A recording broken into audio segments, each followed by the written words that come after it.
officially recording. Now, where did my box go? There we go. And it's okay. Like, I got so much to say. You guys can just sit back and relax. But things have been so crazy over the past 18 months. I don't need to tell you guys. Okay, we got single moms, single dads. We got people working 3 jobs, just trying to make ends meet, and all that. So this course here, my course anyway, every week at 1 o'clock, I'll do a lecture, and I'll post the video to YouTube. That's how it'll be. So if you can't make this class, if you got to work or something like that, or like I got 2 kids right behind that door, 7 and 4, and so I'm sure you guys know exactly what we're dealing with here. So if you can't make this class, what I do immediately after the class is I post the video there to YouTube so that y'all can watch it anytime you want. Okay. About me, and thank you so much, Shivjanji, there for letting me know. Let's see here. I was in Korea for just under 3 years, and Thailand there for 2, and countries I've been to. Southeast Asia was awesome. I've been to Sri Lanka. Had a trip there to go to India, but didn't make it. But it's still on my list. But South America I've been to, and all of Brazil, and I tell you, the world is a beautiful place. And it's nice to be home, though. I've been back home now with my family for the past 3 years, and I tell you, life is good, and it's okay for us. And I know that there's the whole world is kind of on fire there these days, with COVID and this and that. And I want to take this chance to applaud you guys. And you think it's strange, but like in the middle of these times when the world seems to be on fire, and it's just chaos, and COVID this and COVID that, and it's never any good news. Myself as an educator, I take pride in the fact that I have students here who want to better themselves, and they want to make the world a better place. And I don't know what programs you guys are all in, and you know what I mean? And I hope there by the end of the semester I do. And I want to talk to every single one of you guys. How to get a hold of me? I guess we're doing this thing VR, which I hate. There's nothing can take the place of a classroom setting with my students and myself, and just even you take an exam, right? If question, a student, we got a classroom of students and we're doing a test, and one of the students puts their hand up and question number 24 doesn't make sense. I look at question number 24 and I go, oh yeah, there's a typo. And then I go to the front of the class and I write on the blackboard, yeah, question 24, this is what it should say. Okay, right? I can't do that in VR land. So there's just, I want to say thank you guys for being here, for wanting to make yourself better, for learning. Knowledge is power. And it's just great. It's great. Keep at it. Don't ever lose that. I'm an academic and I have been for a long time, but even I'm back in school. You never stop going to school, whether it's a physical school or outside. And I think there this afternoon I'm going to take my kids for a 5-kilometer hike. They don't know it yet. But you see, that's school. We're going to go and check out some bugs and stuff like that. So myself, I'm pretty down to earth. I am not one of those people that is going, honestly, if my class average is 80, I don't care. I think it's great. And honestly, with this course here, I've been looking it over, and honestly, a class average of 80, I think is absolutely attainable. I hope this course, I'm going to do my darndest to make sure that this course is not one of those courses there that will take you down. Okay? This course should be fun. It's not that heavy duty. Okay? But I'm going to show you how important and how relevant this is to 2021.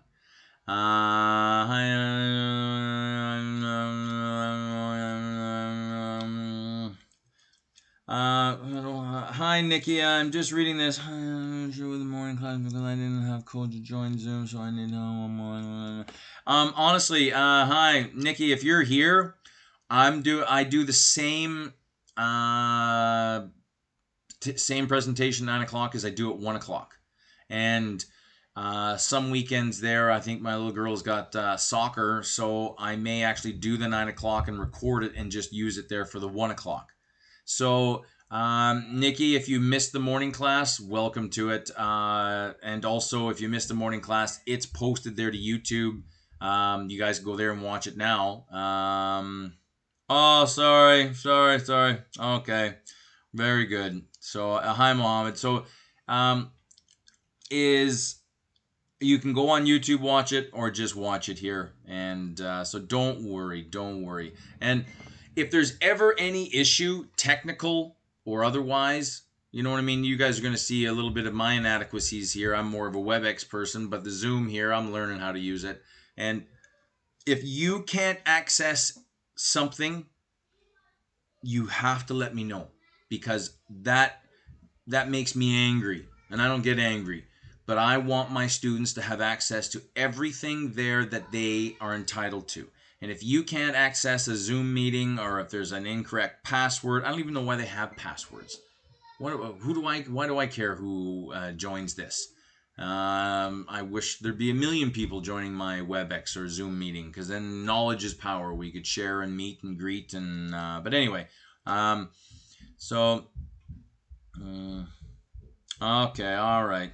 Thank you, Hannah. That's great.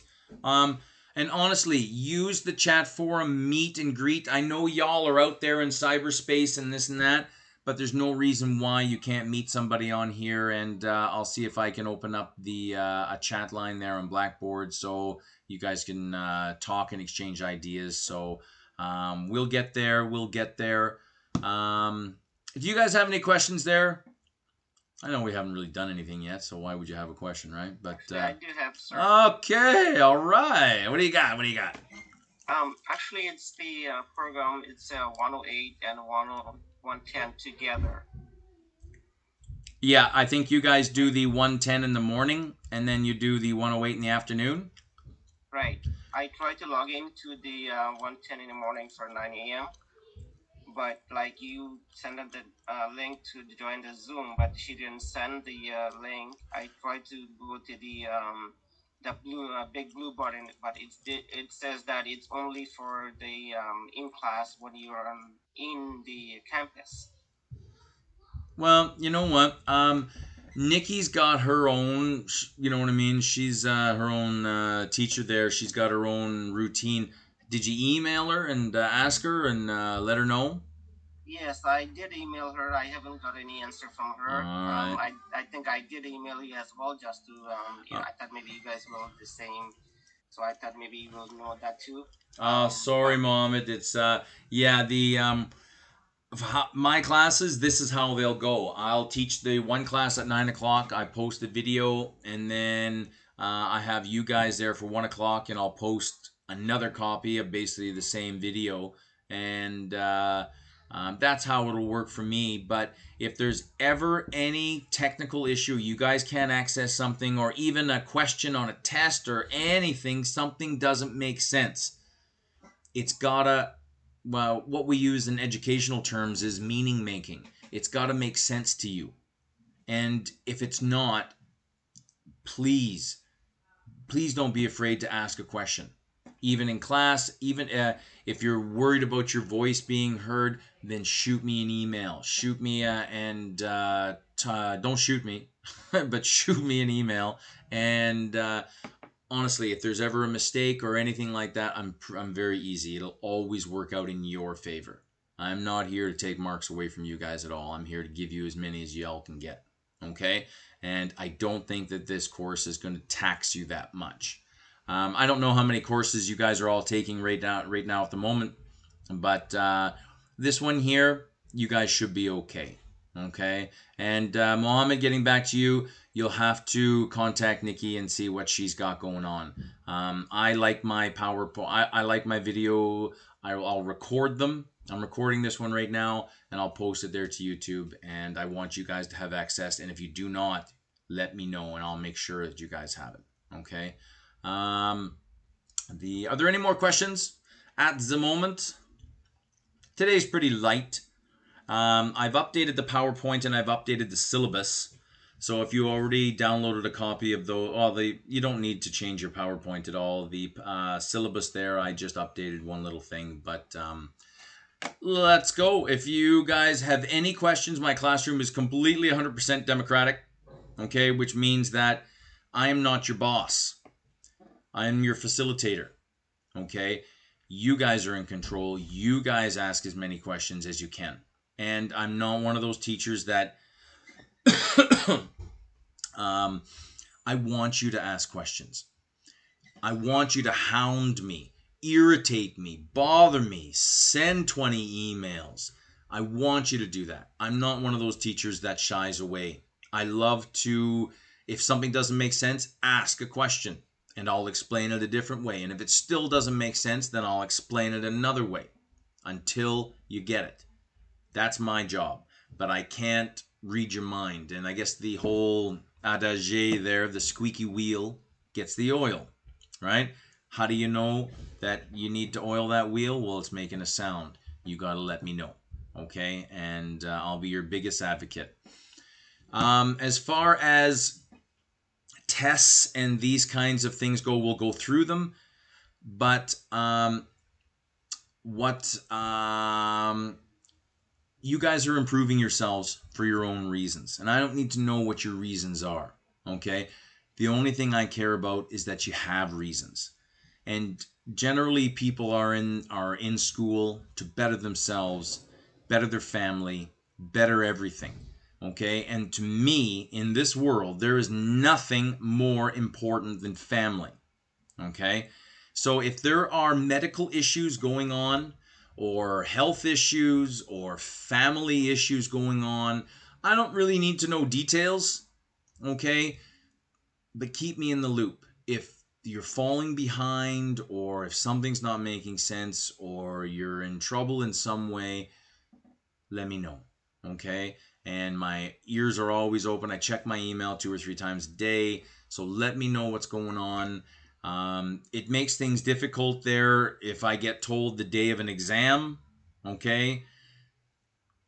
But I've had emergencies happen on exam day. I've seen it all. So you know what?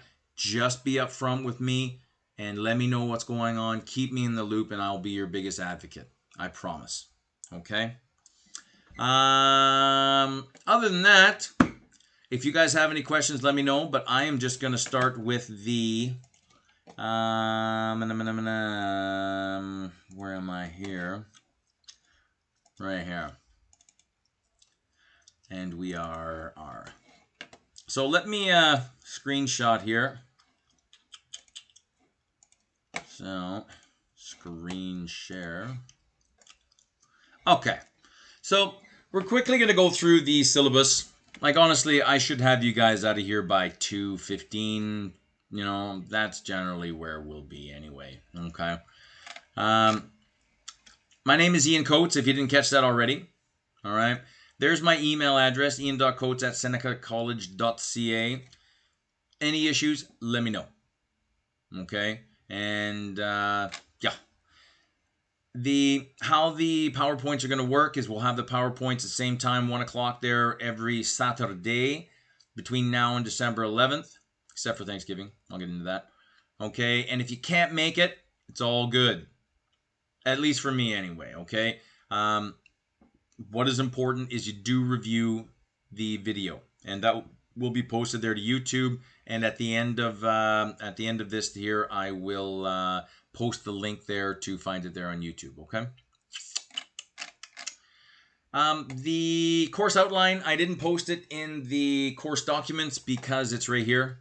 Okay, if you really want it. But the learning objectives here, the outcomes here. And again, I don't know your backgrounds, and it's all right.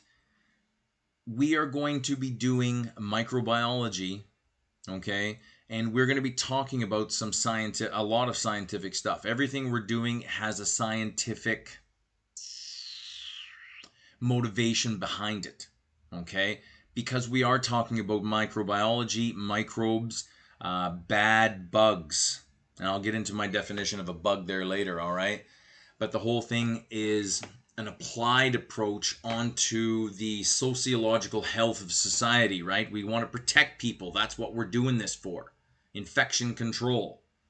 So first, before we get into any of that, here we're going to talk about cell structure, cell life, classification of bugs. Okay? And when I mean bugs, I don't mean little six-legged invertebrates like ants or butterflies. Bugs, I'm talking about microorganisms, things that you cannot see. Bacteria, okay? Which have a bad rap. And they're really not that bad, but there are some bad ones out there. Viruses, right? We all know about viruses and what's going on. There's fungi is another one. That's another microorganism. Prions. Oh, there's a whole whack load. We're going to go through all these and categorize them and classify them. We're talking about care and handling of instruments. Like you think about you go in for surgery there and the doctor uses a scalpel. Okay, the little knife part, that's disposable. What goes on with the rest of it? What about the hospital beds? The hospital gown with the back open? You know, where they just don't throw these things out.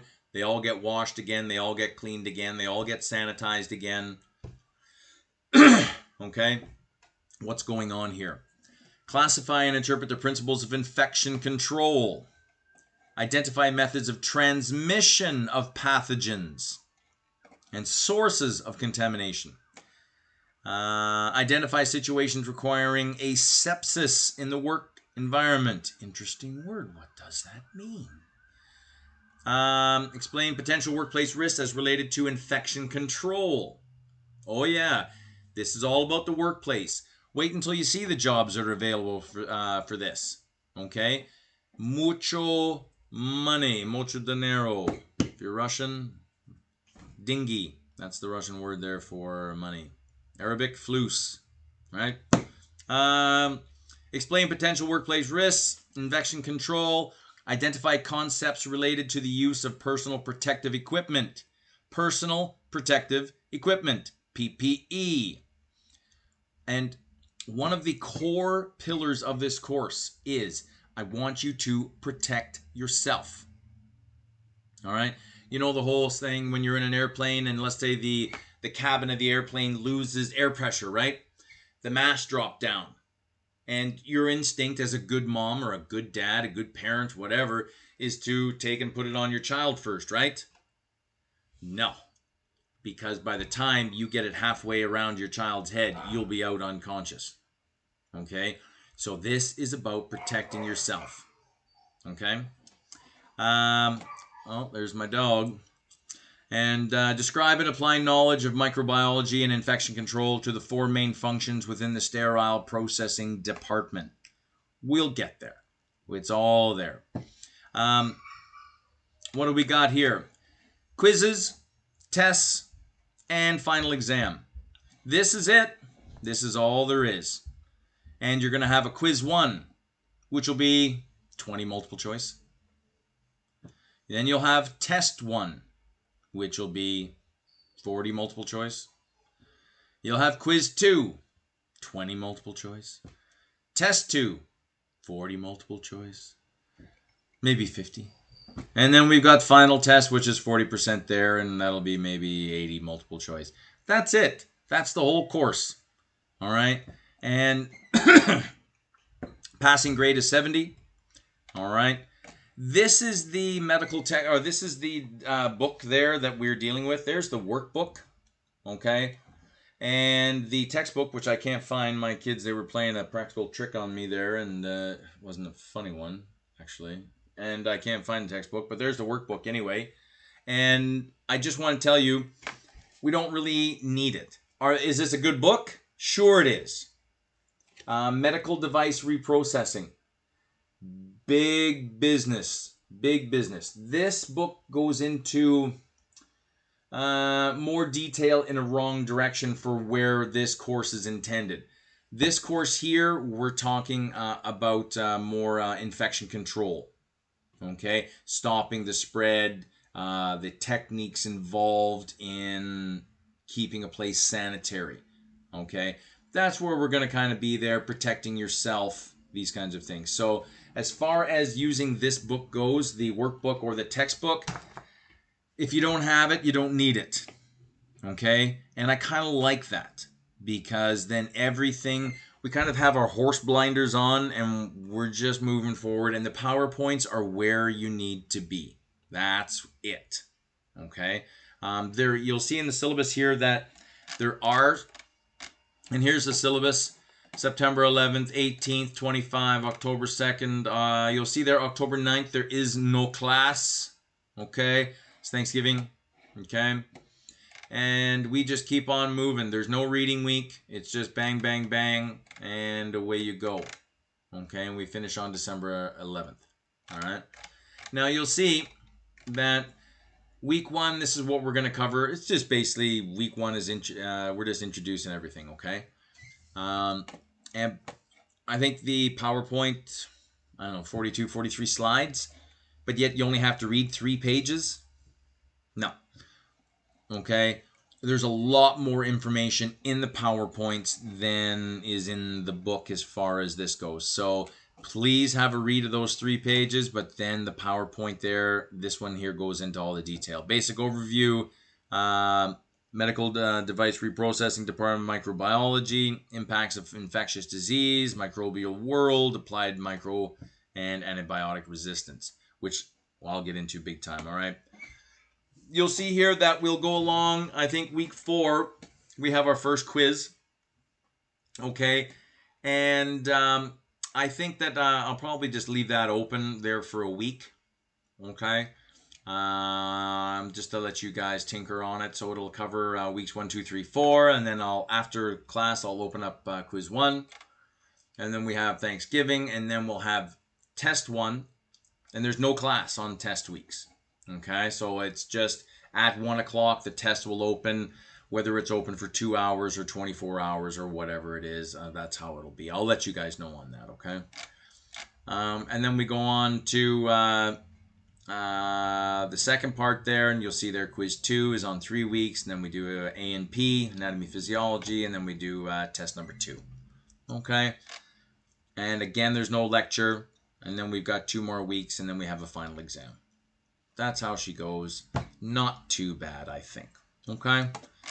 That's that. That's all we're looking for. And that's that. Any questions?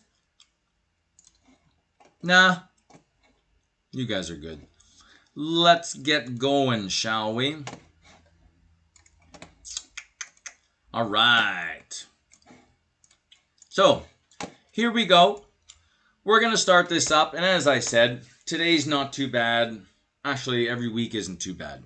This is it'll be a fun course. Interesting and absolutely applicable. Okay.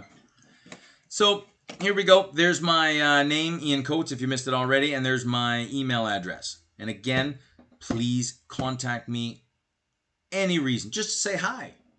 Sure. It's all good. You guys have any traveling questions, country questions, any micro questions, even questions there from your other courses? I have access to resources that you don't. So let's, there you go. Introduction to Microbiology and Infection Control. Interesting. So today we're just going to talk about, we've already done a bit of an introduction. Faculty, that is me. Student, that is you. And I hope you guys are doing all right. And if you guys have questions, ask them anytime or stick around. I'll be around at the end there, and you guys can ask questions there, or you can just simply shoot me an email. Course outline, we've covered it. And now we're starting to get into the PowerPoint here. MDR overview, medical device reprocessing. Okay? MDR technician, roles and responsibilities. What do people do in jobs like these? What are the responsibilities? A little bit of background on microbiology and MDR, introduction, and PPE. there's your course outline. We've covered all these. We'll go through them again, though. Basic microbiology, infection control practices, PPE, basic A&P, anatomy, physiology.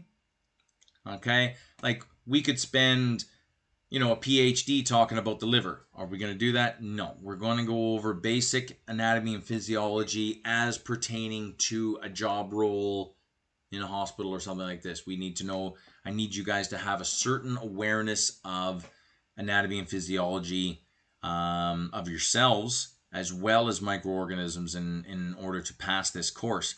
But is it going to be a smackdown? No, it's not. Okay.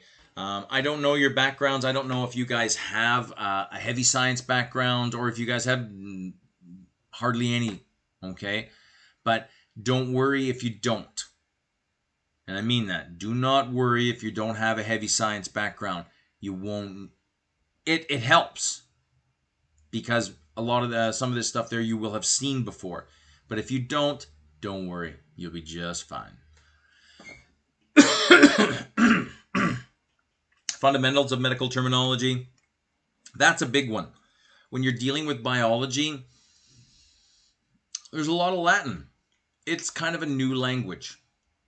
And there are some good words. We'll talk about some of them there today. Surgical procedures, Medical Device Reprocessing Canadian Standards Association. And it's all about standards. Like when you go to McDonald's and you get a cheeseburger, it tastes the same as a cheeseburger in Manama, Bahrain. Trust me, I know. Or in Paris, France. I know. Because there's standards. And that's what we want. We want standards. Okay? And because standards equate to a certain level of confidence in the work. We'll get there. Workplace safety, of course. Let's have a look here. Where is this course relevant? And at the end of this course, I think you get a certificate of some kind. I don't know the exact name of the certificate, but it's a good one. And hospitals and dental clinics and endoscopy clinics, fertility clinics, operating rooms like plastic surgery, not covered by OHIP, but they are fully fledged operating rooms. Surgeons, they need the same equipment reprocessed. Okay, surgical instruments, vendors, all these kinds of things. All right, if you guys are looking for a job in this field, there has never been a better time to get in. It's a good time. Okay, because the Ontario government is throwing money. Well, actually, the federal government is throwing money around like, corn. And this last summer, I taught a PSW course. And personal support worker, in retirement homes, these kinds of things, right? Nursing aides. And the government, like, this is a war. COVID this is a war, and we need more soldiers. And the PSW course there, it was free to all participants, free books, free. We just want to get them out there, get them working, and fight this COVID and save some lives. So honestly, there's no better time to get into this field. Okay, if that's what you're looking for. All right. Roles and responsibilities. Okay. Now, you look at these are not in any type of an order. Okay, but they kind of are. And you look at what we're dealing with here. Soiled collection. Like those, you're in surgery. Okay, all the equipment, scalpels and tweezers and all these things. What happens with these? They're dirty. They got blood on them, right? What about your bed sheets and the pillow and the aprons and the towels and all these kinds of things, right? They're all dirty. They all need to be reprocessed.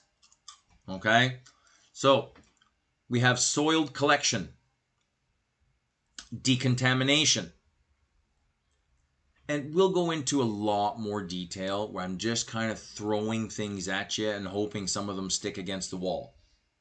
All right, so don't worry if only 10% of this there stuff goes in. It will. All right, and you have to think there that These tests, these quizzes, they're open book, right? They have to be, so everything is there. All right. What do we got here? Decontamination, operating equipment. We need people to operate these pieces of equipment that are involved in this industry. Not only do we need people to operate them, we need people to maintain them. We need mechanics. That's skilled labor. Okay? Big money. We need people to inspect these devices. We need some type of quality control. Standards, right?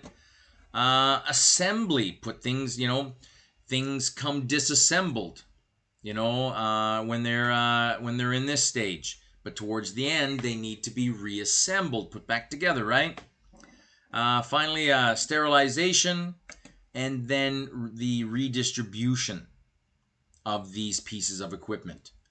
Now, whether you're storing them in a secure facility and then distributing them, whatever it is, it's got to be clean. Because there's no point in taking in dirty laundry, cleaning it, and then by the time it gets back to the hospital, it's dirty again. Right? It's no good. So, the distribution or the redistribution of these products back to the hospitals or wherever they need to go is got to be clean. So we'll get there. Just throwing things at you here. This one here, if I can just move that over or move it somewhere. Will that go down here? Aha! Excellent. Okay. This one here is more about these, and you're going to see a lot of these little acronyms there. Okay. And here we got MDRD, SPD, CSSD, CSD, MDRD again. Now you see, and I've got these guys here. SPD, Sterile Processing Department. Sure, every facility that deals with these kinds of things has one. CSSD, Central Sterile Services Department. CSD, Central Sterile Department. Medical Device Reprocessing Department. Here's PDAC, Provincial Infectious Disease Advisory Council, and Canadian Standards Authority. These guys here, they deal with plugs to refrigerators, to cars, to coffee bags, to, everything has to have a Canadian Standards Authority stamp of approval on it. But what we're talking about here now, the infection prevention and control goals of the MDRD. Eliminate and destroy all potentially infectious contaminants present on reusable instruments and equipment. Makes sense, right? We don't want that scalpel to be reused and it to contaminate somebody and make somebody worse than what they already were, right? Safely distribute reusable and single-usable items required for the delivery of the patient's care. Establish and enforce standards for decontamination, disinfection, sterilization, storage, and distribution in healthcare settings. And I love that word, standards, because standards are something that A, are enforceable, and B, are reproducible. Okay? And you could have your list of standards right in the middle of your hospital so that anybody could see them at any point in time, right? These are good. You guys have the same slide here. I think I updated this slide. I think I just added a star just to tell you where to start. And just something there, let's say a scalpel, bed sheets are being used. Okay? And then point of use and cleaning, procedure room here, okay, and then manual cleaning, usually an off-site decontamination, okay, soiled transport, so you're moving something that's dirty. And when we start to get into this there, you guys are going to see that, like in all the hospitals there, this whole process of decontamination, the dirty stuff, all the dirty stuff goes in one door. And I mean one. Not one area, one door. All the dirty stuff will go in one door. And the process of that dirty stuff, Okay, it doesn't go backwards, it only keeps going forwards. And we're going to show you there that that is a very, very, very important process in order to keep things sterile, because things go in the first door dirty and they will come out the last door clean. We do not want the dirty stuff at the start of the line to get anywhere near the clean stuff at the end. But we'll show you guys all these there. So there's your decontamination, inspection and assembly, sterilization, clean transport, and storage. You got to think the storage has got to be clean. Okay, so we'll get there. I'm just kind of throwing these at you here just to kind of give you a bird's eye view of what's going on. PPE. And I am going to focus 1,000% on PPE. And what I mean in that respect is you've got to protect yourself. And going back to the whole airplane analogy, okay, you can't help your child if you're unconscious. So get that mask on first, and then you get your child, right? And this is all about protecting you. And I'll when we get into more into bacteria and resistant bacteria and all these kinds of things, it's pretty scary where we are right now, and you need to protect yourself. Like look at a college, Seneca College.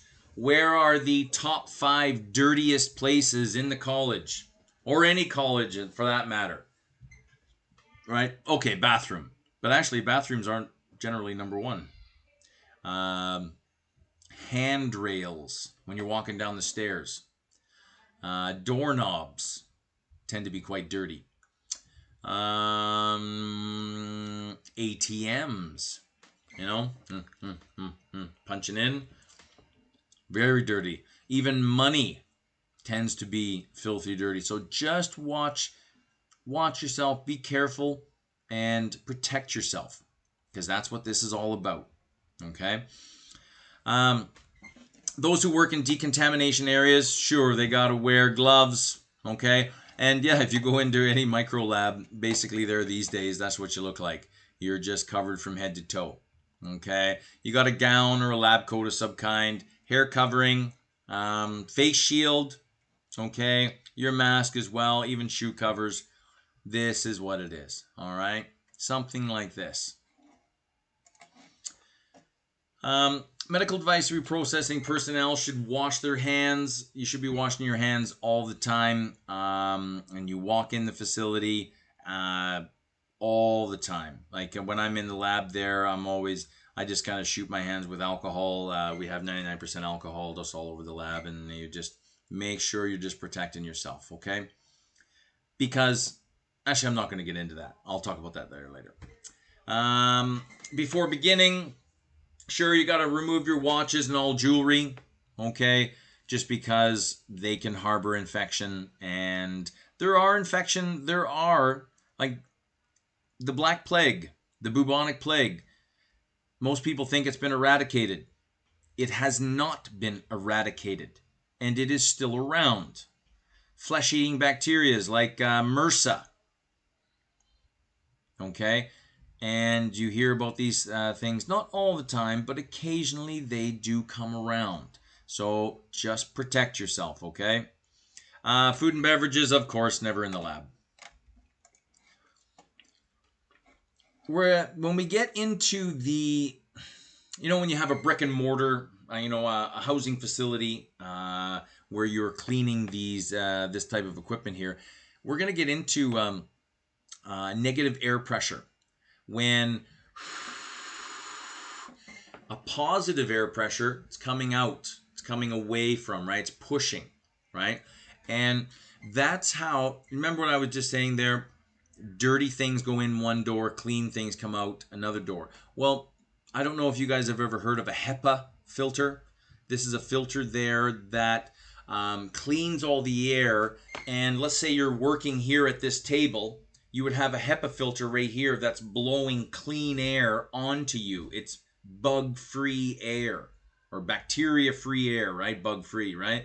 And that's what you want. There's a positive pressure coming at you, and it's completely clean air. Well, that's how they maintain this cleanliness in this system. When the dirty things come in the front door and the clean things come out the back door, well, what they're doing is they have a fan basically blowing from the clean area, and it's blowing back towards the dirty area, because we don't want dirty air flowing back towards the clean air. You get what I'm saying? All right.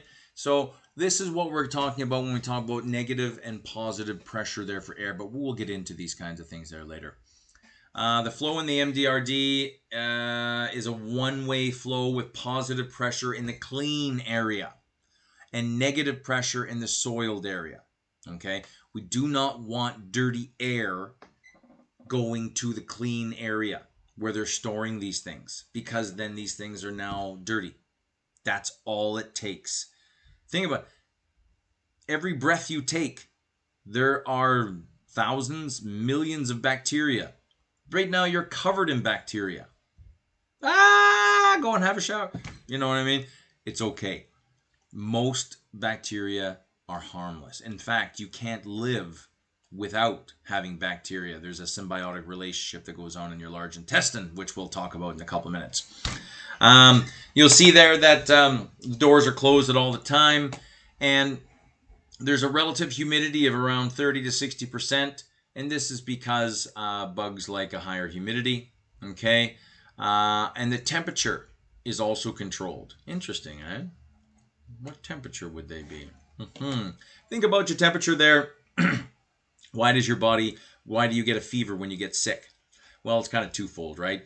The increase in temperature, things are moving faster, right? We've got an infection. We gotta get this infection out of here, right?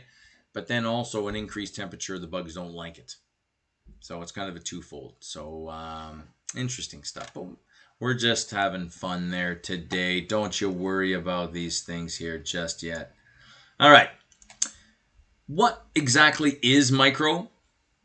Well, if you look at biology, there's 1,000. Biology has been divided and subdivided into 1,000. You know what I mean? You have biology, you have invertebrates, okay, no spines. You got vertebrates, you have spines, okay, so that includes squirrels and fish and lizards and whales. Hi. Oh, that's great. Bye-bye. Bye, teacher. See ya. Bye, guys. He had to show me some batteries, and he just got a new toy there yesterday, and we didn't have the batteries, so there was tears. You gotta have batteries for the toy, Dad. All right, but anyway, there we go. Whew, batteries. Biology there, it's broken into a million different pieces. Like what was I saying there? Vertebrates, invertebrates. You know, you can go aquatic animals, marine animals, pond animals. You can go microbiology. You can go zoology. There's all these things. Even astrobiology. You know, xenobiology. You know, study of aliens, if they do exist. These kinds of things. So, microbiology is just a branch of biology of animals or creatures that we can't see with our eye. That's it. That's all they are. Okay? And disease prevention, virus manufacture, genetic research, food manufacturing and production. You look at these businesses here. Disease prevention, okay, like Moderna and Pfizer and all these guys. That's their biz, and it's quite surprising now. I think things have changed in the past 6 months, but Canada lagged behind a lot of countries there in vaccine delivery, because we didn't have our own vaccine facility or vaccine production facility in Canada, but I think we do now. You know, it's quite surprising that we didn't have one ready to go. But virus manufacture, there are the uses there of viruses there. They use them in science, and even for something of biowarfare, bioterrorism. You know, the whole idea of using genetically manipulated organisms there for evil purposes. Genetic research, okay. making new bacteria that have never existed there before. These kinds of things, making creatures that have never existed there before. Food manufacturing, production. Even you look at some restaurants there. They've created new strains of potatoes, okay, for their food production. These kinds of things, and you look at microorganisms. They're involved in so many aspects of food production, which we'll talk a couple of coming right up. Throughout history, microorganisms have posed formidable challenges to humans as infectious agents of disease. And you have a look here, the bubonic plague. This is just one of them. You know what I mean? We're dealing with COVID, but they're different. These are different, completely different bananas here. The bubonic plague. This is bacterial. Okay, and the also known as the Black Plague or Black Death, caused by the bacteria there. Okay, Yersinia pestis. You hear about these. If you guys Google bubonic plague, it's not dead. It hasn't been eradicated. Every once in a while, maybe once a year, I think the last time I heard was a couple years ago, some family in Minnesota, they went camping or something. Like, you know what I mean? Just nothing serious. And one of the kids caught Black Plague. Like, where? Playing in the sandbox? I don't know. And that's the whole thing. Is it's still around? It's not like it was there in the Dark Ages there in Europe. 50 million people. And you look at this right here. It started in 1346, and 4 years later it was still around. Well, look at COVID here. We're into our second year, probably going into our third year. It took out basically half of Europe. And you have to think that, how do you say this here without scaring the bejeebers out of you? You have to think, what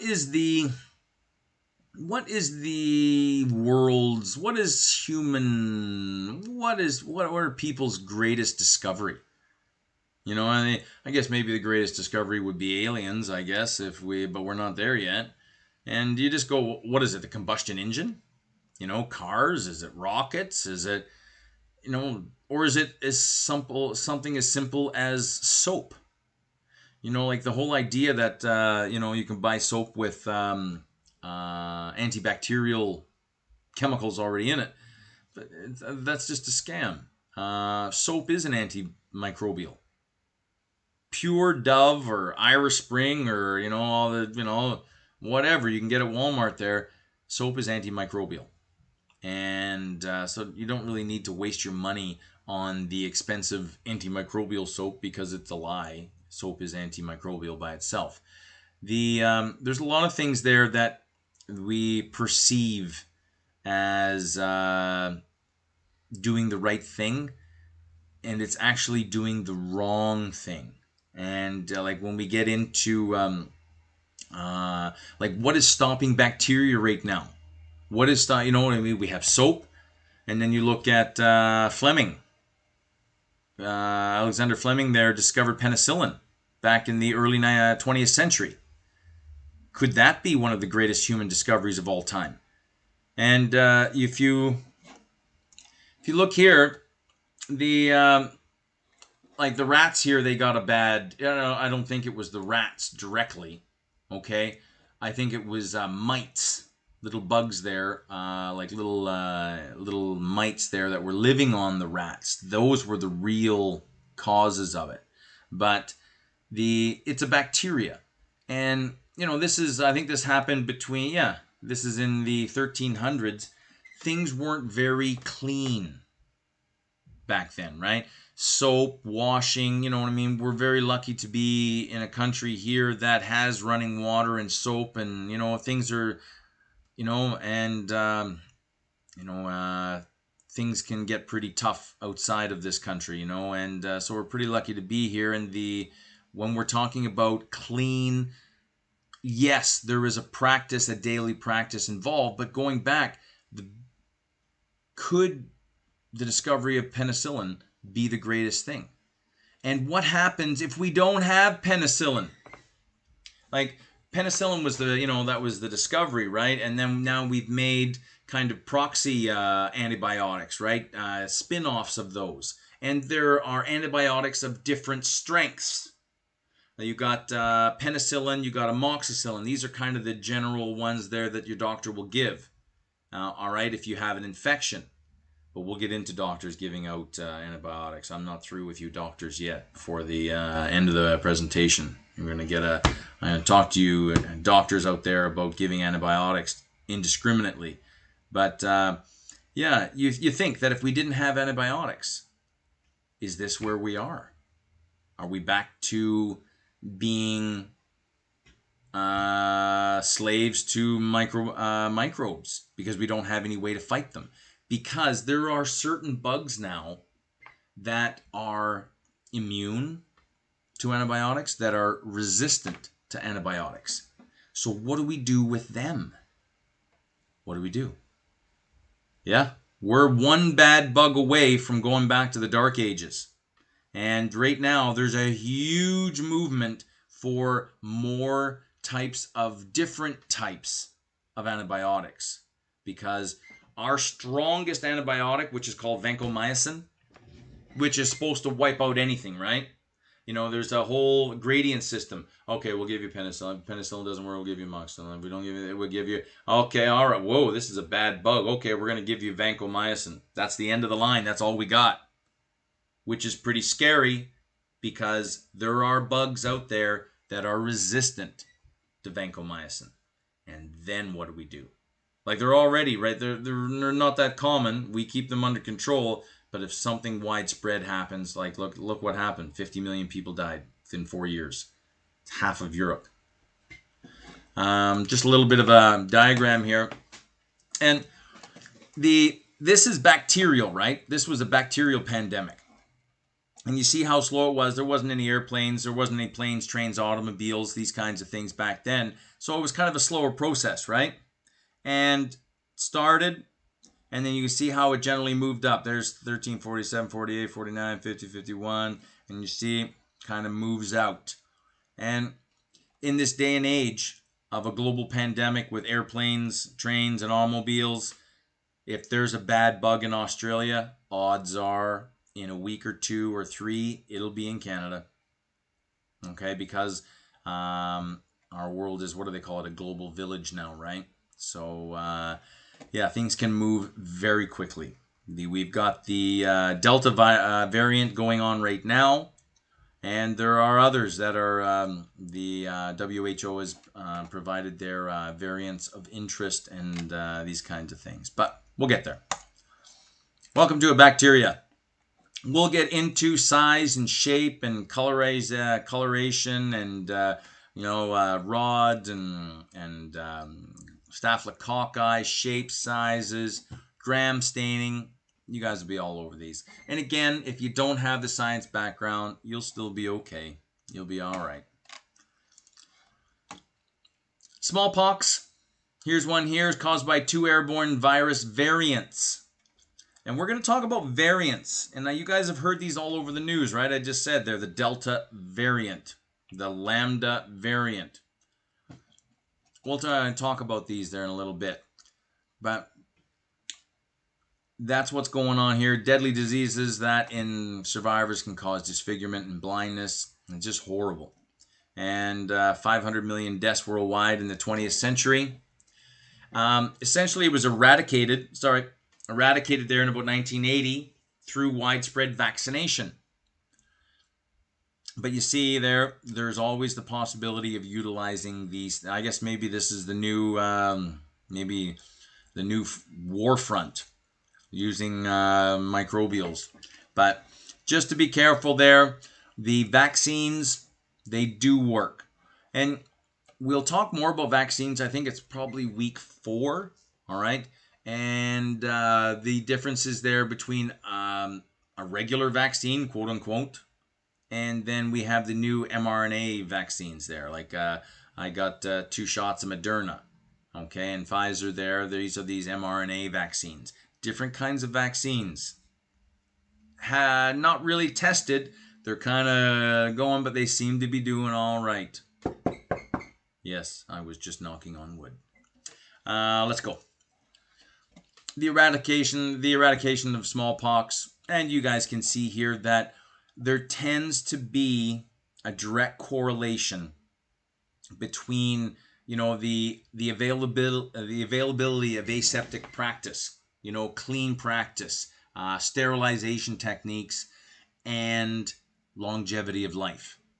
There's a huge correlation there, and yeah, it just makes me sad. There's kind of, this map probably has many similarities there to if you wanted to just change the title, keep the same picture, and the availability of vaccines available throughout the world. And you'll see there that they're making billions of these vaccines and they're just not getting them out. And it saddens me. And like there are some countries out there who still have not even had a shot yet. And it makes me sad.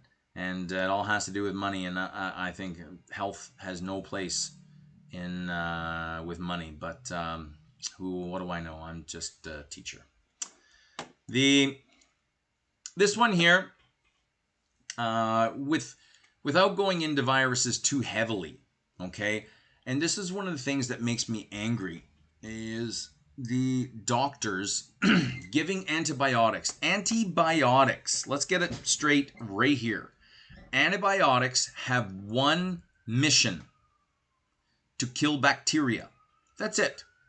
Antibiotics do not do anything for a virus. Okay? Nothing. And when you have the flu, influenza, it's a virus. When you have something like that, when you give somebody antibiotics, you're just peeing them out. They're not doing anything. Like a bacteria is, okay, bacteria are this big, right? But let's say a bacteria is this big, right? A virus is like that. You're not even comparing apples and oranges here, okay? And it makes me mad when doctors give out antibiotics like candy, because antibiotics kill bacteria. And the more you give out antibiotics, the more people take them, you're exposing more bacteria to this. And when we're talking about having children, when we're talking about these kinds of things, the evolutionarily speaking, over billions of years, you see, like when two people have a child, let's say they have 4 children, and the 4 children do not look anything like each other. How is that possible? The same person was with the same person, they had a child, and all 4 children look different. And you see, that's the evolutionary safeguard. And how we call this genetic variability. All right? And why, like, the DNA that is in one child, okay, is similar but not the same as the DNA in the other child, even though they're siblings. Now, why is that? Because the body is preparing for disease that's not even out there yet. And you see, this is what's going on right now. It's a war all the time, the war of survival. And what happens is you have 4 children. Let's say you have 20 children, or your whole village, okay, or city, or whatever it is. And if a disease comes, and if everyone has the same DNA, if everyone is a clone, and this disease affects one person, it will affect everybody. And odds are it could wipe out everybody.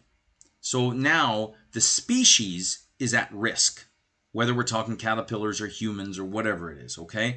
And this is the evolutionary safeguard about how we preserve our lineage, our species, is that when we are making our young, we jumble up the DNA so that every child will be different from everywhere else, okay? And this is what we want. Because if a new disease comes, because a new disease will come, and it may take out 1 or 2 or 3 or maybe even 5% of the population. But at least the other 95% of the population, because their DNA is different, they have a genetic safeguard against this disease, so they will live. And now the whole point of this is that if we keep giving, okay, so 95% of our population is okay, 5%, okay, you know what I mean? But that's evolutionary genetics and biology. But if we keep exposing these bacteria to antibiotics, okay, the antibiotics are doing their job. They're doing their job. But if we keep giving too much, eventually at some point in time, the bacteria are going to exhibit genetic variability. And there will be a bacteria that will be resistant to this antibiotic. And now this bacteria, which will double and double and double and double, now it's on its own. And now how do you stop it? So it's all about, we have to limit the exposure of antibiotics, and it bothers me. Sorry, that was my rant. Don't shoot me. Don't hate me. That's my rant for today, and it makes me mad. The next time your doctor, you have a flu or a viral infection, and your doctor gives you antibiotics, tell him no thank you. All right? Because if it's only a virus, I don't need it. Don't waste it. Okay? And we're going to get into, here's like a basic virus. Okay? And here we're using HIV, which is probably one of the most insidious viruses out there. Okay? Because this viruses there, they tend not to have DNA. This is mRNA in here. And what'll happen is the virus will inject itself into a cell, one of your cells, which had its own job, and the virus commandeers the cell, takes it over. You know what I mean? Starts driving it. This is my cell now, and tells this cell to start making more virus. And when we get into making vaccines and all these kinds of things, you'll see here on the outside of these viruses here, these little, we call these glycoproteins, and they're sticking out, these little sugar proteins. And different kinds of virus, the different kinds of vaccinations that are out there, sometimes they will just take everything out of the middle and just take the shell of the virus, and that will be your vaccine. Because this is the dangerous stuff in here. But if we take all this out and inject the shell of this into you, your body will read and detect, and the alarms will go off. Woo! Okay, we've got the virus in here. We need to get it. And what'll happen? Your body will create a defense against this virus, even though there's nothing dangerous in here anyway. That's basically what a vaccine is. Okay? We're injecting you with a bit of the virus, but an attenuated version, a disabled version of the virus. Okay? So that your body has a reaction to it, and now you'll have a defense for the rest of your life. We hope. So the insidious thing with the HIV virus is this virus here only attacks white blood cells, and white blood cells are your defense system. And so the HIV replicates in white blood cells and basically disables your entire defense system. So really, don't quote me on this, but nobody really ever died of AIDS. People die from some rare cancer when they have AIDS, or some people will die of a simple flu virus. All right, because they don't have the white blood cells, they don't have the defensive infrastructure in place, because the HIV virus has taken it out. But we'll get into all that kind of stuff there. It's fun stuff. We're going to get into some good micro. Okay? And as we said there, the HIV infects only certain white blood cells within the human bloodstream. Okay? And if untreated, eventually most HIV-infected individuals develop AIDS, which is actually called acquired immunodeficiency syndrome, and then they die from some strange obtuse disease, generally speaking. Okay. Impact of infectious diseases. I'll show a lot of these. These are what we call scanning electron micrographs. Okay, so this is an actual picture. Okay, taken from a microscope here, and you'll see the HIV right here, right on there. That's it. So you look at crazy, eh? Beautiful world down there, insidious and very evil too. And you look at viruses. They've been around for billions of years, and anything that's been around for these things outlived the dinosaurs. Okay, so these here, they are very good at what they do. Look at the COVID virus.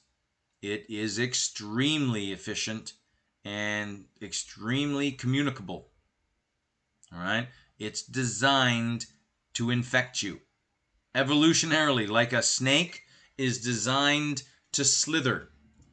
These viruses here, they have no movement, they have no way of replicating on their own, they have no way of doing anything other than infecting you. Crazy, eh? Where are we here? You look at the, going back into the most important discovery in human history. Have a look at the Bronze Age. Okay? That was what, 5,000 years ago to about 2,000 years ago, 25. If you were 26 years old, you were elderly. Crazy, eh? In medieval Europe, this was only, what, 500 years ago? 600 years ago? You were old if you were 30. And then, early 20th century, soap, cleaning techniques, antibiotics started, and now, in Canada as of 2012, you can expect to live, hey man, I'll take 80, no problem. There we go. So there is a direct correlation between aseptic techniques and longevity of life. Okay. Even this one here. This is Louis Pasteur. And you'll be familiar with milk products. When I used to work at a dairy plant a million years ago when I was a kid, and you'd see the big tanker trucks of milk coming in. Millions of liters of milk. And they're all coming in from the farm. And you don't think of a farm as being clean, per se. But what they do is they bring the milk in and they cook it, or they raise the temperature to 70 degrees Celsius for a certain amount of time. And this, in theory, takes out about 99% of all the bacteria. And there you go. She's good to go. All right. So it's called Pasteur. Okay. Pasteurization. Another thing I want to talk to you guys about is cleaning. And what is our whole definition of clean? And like here, when you're talking about bacterial microbes, these kinds of things, right? We're going to use, some hard chemicals, 99% ethanol or isopropyl alcohol, these kinds of things, chlorine-based. When you walk into a hospital, it's kind of a formidable smell when you walk in there, right? No one really dental offices, there's that smell. And it's a clean smell, but it's chemical, right? And you got to think, what is clean? And if you clean your whole house with Pine Sol, and Clorox-based cleaners and all this, and you got that nice fake lemon smell in your house. Now, would you take a piece of bread, tie it on a string, and walk that piece of bread all through your house so it's all dragging on your new Clorox clean lemon pledge floors? Would you eat that piece of bread? Well, no, of course not, because it's got dangerous chemicals all over it. But I thought our floors were clean. Interesting. What if I took a different piece of bread, put it on a string, and walked through my backyard garden? Could you eat that piece of bread now? Sure you could. It's just got some dirt on it. Is it going to taste good? No. But actually, it might be a little beneficial to get a little bit of soil in you. All right? But what is our definition of clean? Chemicals? No chemicals? There's the whole thing, right? And just be careful. If you're working on an industrial scale in a hospital situation, your need for clean might be different than if you're at home. All right? Remember, chemicals do cause cancer. And as I said there earlier, bacteria tend to get a bad rap. We've just been talking about them there for the past 40 minutes. Like, you're all bad. But we're not all bad. You do need bacteria to survive. And we have a whole whack load of good flora. Flora. Flora is a word that we use biologically to talk about the creatures in a system. All right? And in your large intestine, in a healthy person, you have lots of bacteria in your large intestine because it helps with digestions, nutrient extraction, vitamin extraction, all these kinds of things. Okay, and it's one of the reasons why after beans are the musical fruit. All right, flatulence is a part of this kind of thing. And the bacteria there, that's how you know you have a healthy gut. All right? And you can even see commercials on TV that advertise, you need a healthy flora. Take this pill. Ugh. Or I remember looking at yogurt. It was $7 for a tub or something of yogurt. And I was just like, and it says there right on the package, healthy flora, eat this yogurt. It's good for your gut. Well, you know what? Eat the cheapest yogurt. That's also good for your gut, and save yourself $5. All right? Bacteria is in all yogurt. All yogurt is good. We use microorganisms there to make cheese, milk, yogurt, beer, wine, these kinds of things. I spent almost 3 years there in South Korea. I don't know if anyone is familiar with kimchi. A lot of things there actually all over the world. Fermentation is a huge way, a very important way of storing things. Because, back before refrigeration, where did you keep food? Well, food always went bad. You got to eat it now, or because there's no place to store it, right? Well, fermentation, I don't know if you ever had kimchi. It's awesome. I've eaten it millions of times over the past 20 years. And we actually have a big jar downstairs.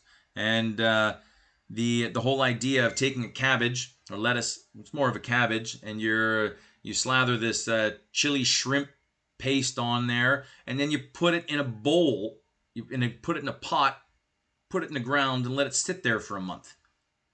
This whole ferment, and it's actually crazy healthy. So these bacteria, these things there, the whole idea of fermentation, we'll get into. It's so beneficial, and it's very, very good for you there. Okay. Did you know that bacteria produce nearly half the oxygen in the atmosphere? Bet you didn't. Crazy, eh? And not to creep you out, but an area of skin as small as 1 square inch may be home to more than 500,000 microorganisms. Yes, on you right now. There's bacteria. I can't see them, but they're all there. And there's nothing you can do about it. It is what it is. You can't go and shower 30 times a day. But we are covered in bacteria. 99% of them are good and harmless. Okay? It's always that 1% that are bad, eh? Every breath we take brings in millions of microbes into our bodies. Why do you think we have nose hairs? Okay? Why do you think our nose produces mucus? Why do you think our throats, we have mucus? Okay? We have earwax and ear hair. Some people have more than others. All right? But you see, the whole thing is there's bugs everywhere. And we have hairs in our ears and our nose and everywhere to protect us. It's a filtering system. Okay? We breathe in air. It's got to be moistened. And when we breathe in there, bugs can get trapped in the mucus in our lungs. And then eventually the mucus comes up. And then we cough it up, spit it out. Right? That's a natural body defense. Okay? All right? And the body knows about this. That's why the body's been doing it for 1 billion years. Maybe not in this shape and form, but that's what it is. I thought that this was an interesting little note here. My wife is from Moscow, and she just got back, and she was talking about the with climate change. And you see, like Russia has a very similar climate to Canada, right? Cold and dreary in the wintertime. But with climate change now, you're starting to see different weather patterns, and climates tend to be a little warming. Okay, and up north in Canada, I don't know, maybe some of you guys are unfamiliar, but actually not too far north up, you start to get what's called permafrost, where basically if you dig down 4 feet into the ground, you're going to hit cement because it's permanently frozen. The ground is always frozen 24 hours, 365 all year long. Okay, and this is in Canada's far north there, but you see, and if the ground has been frozen, that means the water's been frozen for 1,000 years, 100,000 years, 500,000 years, whatever it is. And whatever bugs have been trapped in there, whatever microorganisms have been trapped in there, now with climate change, they're free. And we know that these bacteria, they can live for thousands of years. Okay, they can lie frozen, okay, as a spore in the ice, and when times are good enough, it will germinate and divide. So, and you have to think, these bacteria there from 500,000 years ago, it was a completely different time, different creatures, different DNA, different susceptibilities, different genetic variabilities. So what happens now if one of these bugs is exposed there to today? Do we have the defenses for it? And that's why our bodies are always in flux. You know, where our whole design is designed to prevent infection or disease that aren't even made yet. And look, 2 years ago, we didn't even know about COVID. And where did this one come from? Where is the next one going to come from? Protect yourself. Okay. Thermophile. Great word. These are bacteria there that we didn't really know. They exist here and there, but they're not really that common. And you see, they'll hang out in near volcanic vents. And here, New Zealand is on the Ring of Fire in the South Pacific, and a lot of earthquakes, a couple of active volcanoes, and what do you call these there? These lava pools. They're heated outdoor pools. But we up until, I don't know, was it 50 years ago or 60 years ago there, we actually thought that, and it made good sense, that all life on Earth was due to the sun's energy.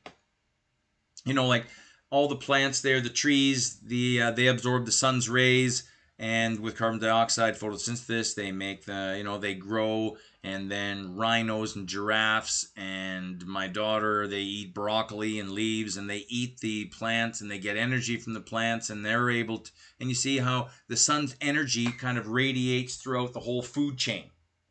Well, you've got these bacteria that down in the bottom of the ocean that are living in the absolute worst conditions, 5 kilometers of water on top of you, so that if you were a person down at the bottom of the ocean, you'd look like a Coca-Cola can. The pressure is it's ridiculous.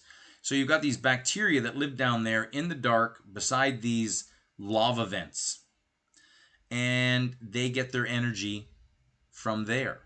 These thermophiles, they're able to withstand higher than normal temperatures.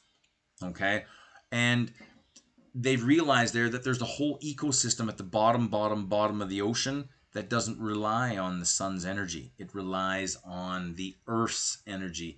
The lava comes up, the sulfur. They don't these thermophiles. They don't use oxygen. They use sulfur. And if you look at sulfur on a periodic table, it is directly underneath oxygen. Has very similar chemical properties. All right, and so they use sulfur.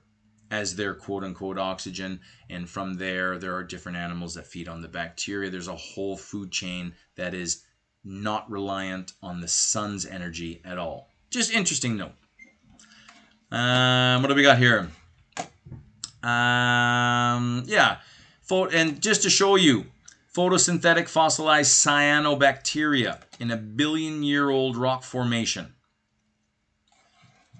These bacteria, they're not going anywhere. These viruses are not. They're too good evolutionary.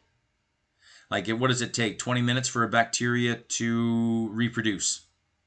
20 minutes. And then you have 2 bacteria. And then another 20 minutes, you got 4. So by the end of the hour, you now got 8 bacteria. Do your math geometrically, and you'll see how many bacteria we have. It's ridiculous. Getting back into the application of micro, making cheese, yogurt, these kinds of things, and I've seen them do it. You know, you add your chemicals there and just let them sit there for a while. And through fermentation there, we can make beer and wine and all these different things there. Okay, if you haven't tried kimchi, please try it. It's an acquired taste, but eventually it's very addicting. Good stuff. One of the oldest and well-known examples of applied microbiology is fermentation, of course. Okay, and the people have been fermenting for millennia, for a long time. Okay, and I don't think they really understood, 1,000 years ago, what was going on. But now, we realize there that we add the fungi, the yeast, to the mixture there of grapes, and the yeast eat the sugar, and in the process they change the sugar into ethanol, and there's your wine making, beer making, these kinds of things. Okay, and there's lots more that goes on. We're only just having some fun there today. Here's an example there of a nasal spray that immunizes. I love that word, immunizes against the flu. Okay, different ways of getting your shot. Why microbiology research is necessary? Because the world is still changing. The world is changing. And here, infant mortality. Just look at, and it, again, it's very similar. Have a look. Okay? It just saddens me that money plays such a big part of people's health, and it makes me angry, and it shouldn't. And I feel that I'm lucky that I'm here in Canada, and that we can take care of our own, and money tends to not be as big of an issue as it should be, or can be. Sorry. Lack of sanitation and nutrition in developing countries are the leading cause of infant mortality, and you just look at some of these countries here. They still don't even have access to a vaccine yet. And that's why this 4th wave is hitting parts of the world harder than others. Saddens me. Getting into resistance. I've yabbered on about this. The whole idea there, these bugs here, they can become what we call superbugs. And a superbug is just a bug that doesn't respond to any type of treatment. It still goes on. Okay? You hear about them all the time. Okay? Superbugs here. All right, what do? Resistance most commonly occurs because of over-treatment. Doctors giving out too many antibiotics. You know what I mean? Antibiotics kill bacteria. Nothing. Basically, I don't want to say this, because we're actually on the verge of new technology here, but once you've got a virus, there's nothing that medicine can do. We can ease your suffering. You can take a Tylenol. You can, but next time you have a virus and your temperature goes up, if your temperature isn't a dangerous temperature, why are you taking that Tylenol? Your body is increasing your temperature for a reason. Because it wants to stop and slow and eradicate your current infection. But if you take a Tylenol, you're going to reduce your temperature. So therefore now you're reducing your body's ability to fight the infection. So you got to think. And this is knowledge is power. And I want you guys to make wise choices concerning your health and others. E. coli, okay, probably one of the most famous, okay. And I mean famous means that it's been studied the most, okay, as far as bacteria go. In farm animals, becomes resistant to continual exposure to antibiotics. These bacteria cause food poisoning. And you see, it's already happening. Okay, there are and what happens? And again, I'll ask the question: what happens if a bad strain of bacteria, we can't get rid of it, and then it starts to, and what if this bacteria is infectious? What do we do now? Now then, we are in big trouble, and that scares me. Going right back to the dark ages. Okay. Overprescription of antibiotics to humans with viral infections. This makes me angry, and I won't rant about it anymore. But the next time you go to the doctor with a flu or a viral infection, and they give you antibiotics. Yeah. Just a couple of examples here. Here we've got MRSA. I'm sure you guys have heard of this. There, you guys can say the name. Go for it. I'll always refer to it as MRSA. Skin wounds, blood, respiratory tract, flesh eating, okay, often localized to the skin, but can cause necrotizing. Necrotic means dead. Necrotic fasciitis means skin. Flesh eating disease, okay, and this one is a bad one. And you remember there, the last antibiotic that we know of that can wipe out anything. This is our last defense against bugs, and this is this vancomycin. Okay, and this one here, bad.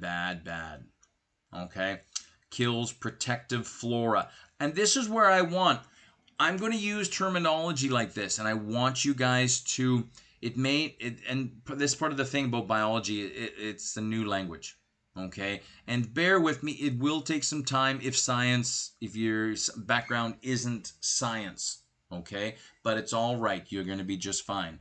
This vancomycin resistant is most commonly associated with hospital patients taking antibiotics that kill protective normal flora, normal bacteria in your gut.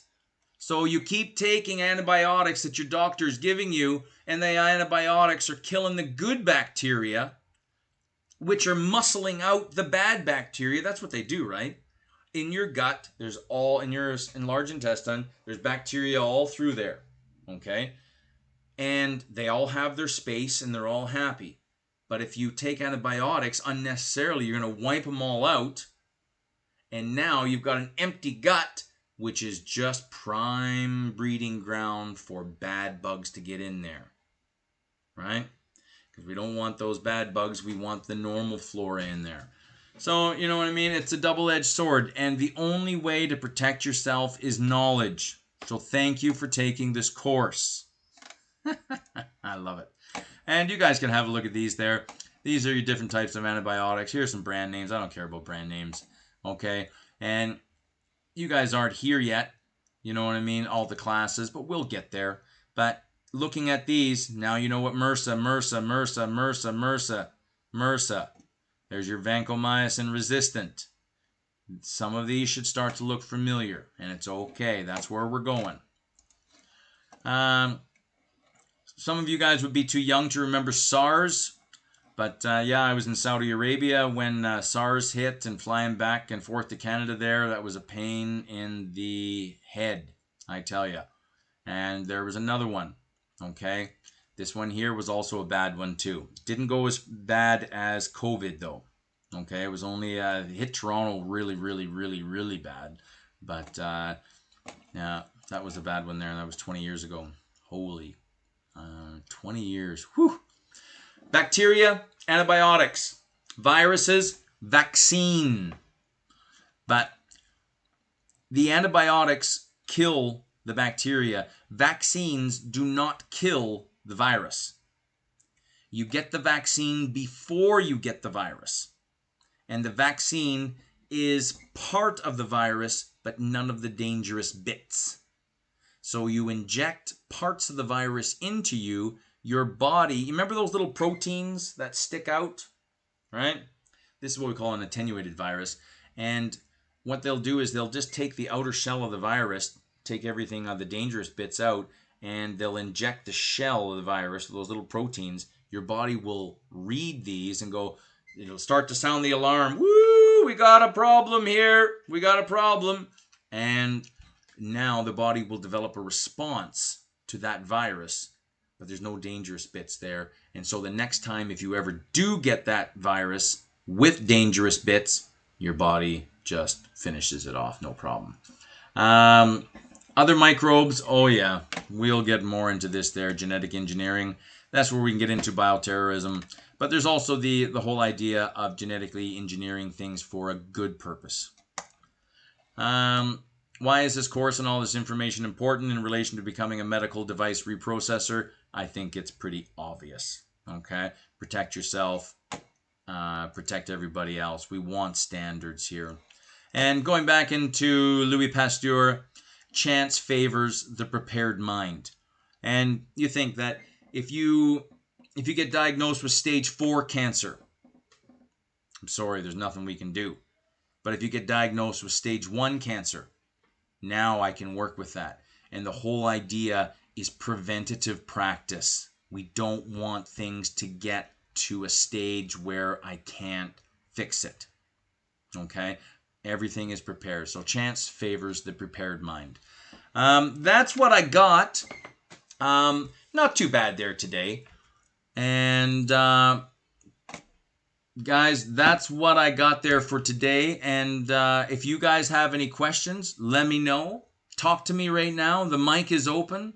As far as tests go and quizzes go, I think the quiz 1 is week 4, but I'll update you guys long before anything like that. But as I said, the quizzes will be multiple choice, true or false. Nothing too crazy. I can't imagine. There's no essay. I'm not doing any essay questions like this. It's just strictly a fact-based, like final exam will be 70, 80 questions, all multiple choice. So there you go. That's what we're looking for. And yeah, if you guys have any questions, let me know. But other than that, I'm going to stop recording and I'll post this there to YouTube.